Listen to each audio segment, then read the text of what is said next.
The felony assault trial for hip-hop star A$AP Rocky is what's trending in true crime this morning. On Monday, testimony from the trial's key witness, the alleged victim, Terrell Efron, a.k.a. A$AP Relli, came to an end after multiple days on the witness stand and after viral, very intense courtroom moments between him and Rocky's attorney, Joe Tacopina. You're not going to keep tripping me up. I'm on Mr. Efron! Stop! Just stop talking. Your Honor, we have a letter from the DA, and the letter says that Mr. Efron informed them that he went on his Instagram. Yes, my Instagram. All right. Your Instagram, as in Relli Boss? You're trying to show me somebody else's that I can't activate where I can go to my archive. He You're not slick. He doesn't need to go on someone else's phone. And that led to this post on X from high-profile criminal defense attorney and Justice Served TV co-host Linda Kenney Baden saying, quote, "The court again asked the DA if they were sure they wanted to continue." This after inquiring the day before about ethics of continuing. And with a seemingly uphill battle for the prosecution, we're asking, should the judge kick the case against the popular rapper? And I'm so pleased to have on the show this morning someone I have so much love and so much respect for, the co-host of the Justice Served TV podcast, high-profile criminal defense attorney Linda Kenney Baden. I know you know her. You've seen her represent people like Phil Spector, Casey Anthony, Aaron Hernandez. The list of celebrity clients goes on and on. A fierce advocate in the courtroom and one of the nicest people you will ever meet in your life. Linda, good morning. Thank you for coming on with me. Good morning, Julia, and a dog lover. We bond over our dogs, our puppies. We do. I love Tubi the poodle. I hope he's having a good morning. Regards to him and to Doc. So, Linda, tell me, so you put this tweet out and it gets a lot of attention, right? 50 Cent shares your post, gets a lot of talk. Tell me what you were thinking after you were watching that cross and knowing what you know about the law, what the court may do next. Yeah, forget about our tweet and everyone saying, how did you get sourced? Well, we are, we've been around for a while and we were very confident of our sources. And we had double sources for both of our tweets about whether or not the prosecution was asked whether they go forward. But all you have to do, you don't have to be a lawyer, Julie. You don't have to be an ethics counsel. You don't have to be a judge. You don't have to be an advocate. You just have to be a court watcher to say, this is not going well. When your main witness says in a tape that he needs to get a lawyer to get his $30 million, he needs a bag, right? For an extortion bag, basically. And and he calls it, he says, because if I don't have a lawyer, it's something called extortion. I mean, that's not great. When your main witness yesterday in the lead Detective Flores, where Mr. Tacopina, who is his attorney, ended, talked about whether or not the victim, the alleged victim, Relli, Mr. A$AP Relli, in the group that he's with, A$AP Rocky, was at the scene to collect the shells and said at one point he wasn't, one point he was, at one point they determined that he wasn't, at one point the report is wrong. I mean, it's downhill constantly.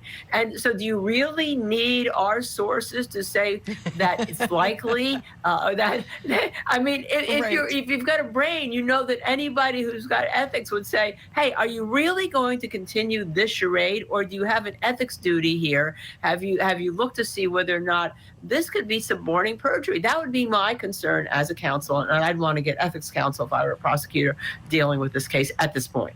Oh, that's a great point, Linda. That's a really great point. I have a clip here.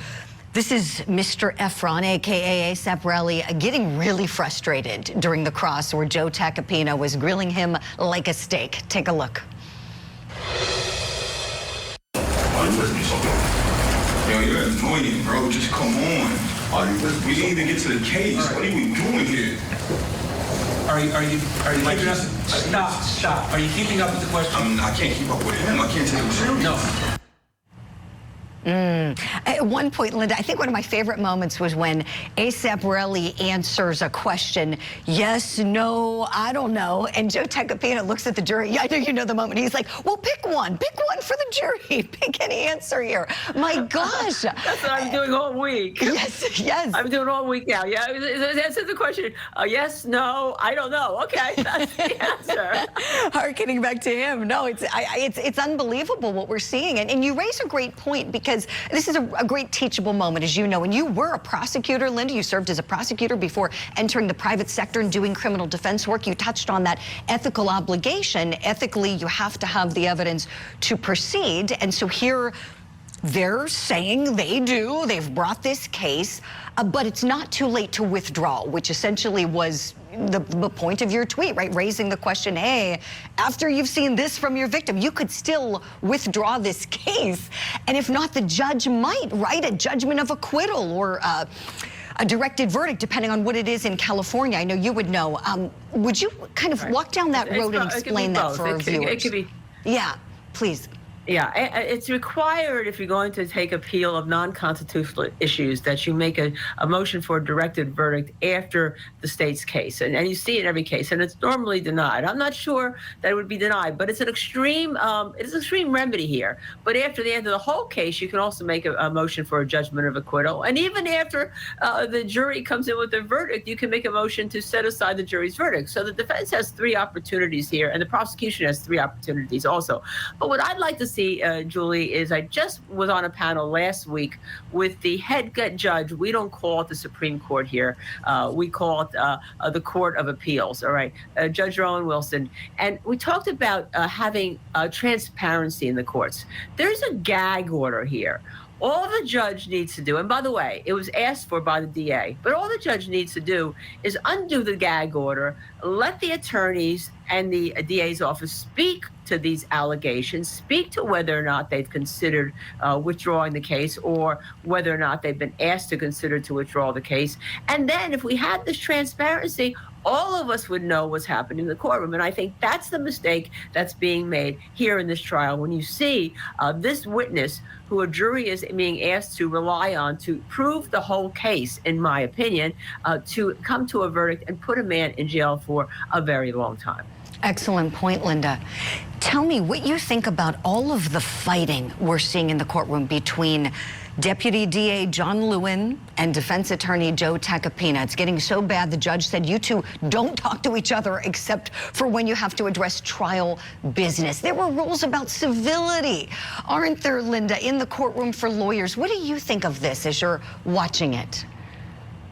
Well, I expected it after watching the Durst trial. I mean, I had John Lewin call me when I was on another network and having a special, because he thought some of the things in the special were wrong, or he thought one of my panels was, shall we say, he didn't like one of my panelists and what he said. So, I mean, John Lewin is not afraid to be an advocate. Now, Joe Tacopina also, he's had the distinction of representing both President Trump and Al Sharpton. He is a very tough attorney, and people hire him because he's tough. But I thought Joe Tacopina, and by the way, I teach with both Joe Tacopina and Ben Chu, who represents Relli on the civil case at Harvard every year. We teach trial advocacy. But I thought Joe Tacopina actually was very restrained in the way he went at Relli. I thought that he built his building blocks. He kept at him to build those blocks. And then, and that he showed Mr. Relli, Mr. Ephraim, I should say, A AP Relli, great respect. And as a matter of fact, one of my other favorite points in this trial, Julie, is when the judge said, when Relli called him Tacopino, he said, no, it's Mr. Tacopino to you. You show him the respect that he shows you. He doesn't call you Ephraim.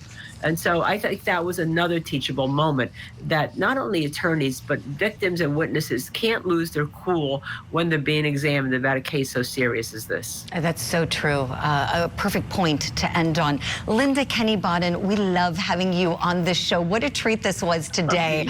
We'd love to have you back anytime. We know you're very busy in the office. And then also, I want to let everybody know about your show, Justice Served TV. Check out Linda's podcast. She co-hosts it with Emmy winner Michael Bryant. It is excellent. And be sure to watch that, and watch for her as well in the courtroom. I hope we get a case with you where we can watch you again, because you are just outstanding. Thank you for everything today.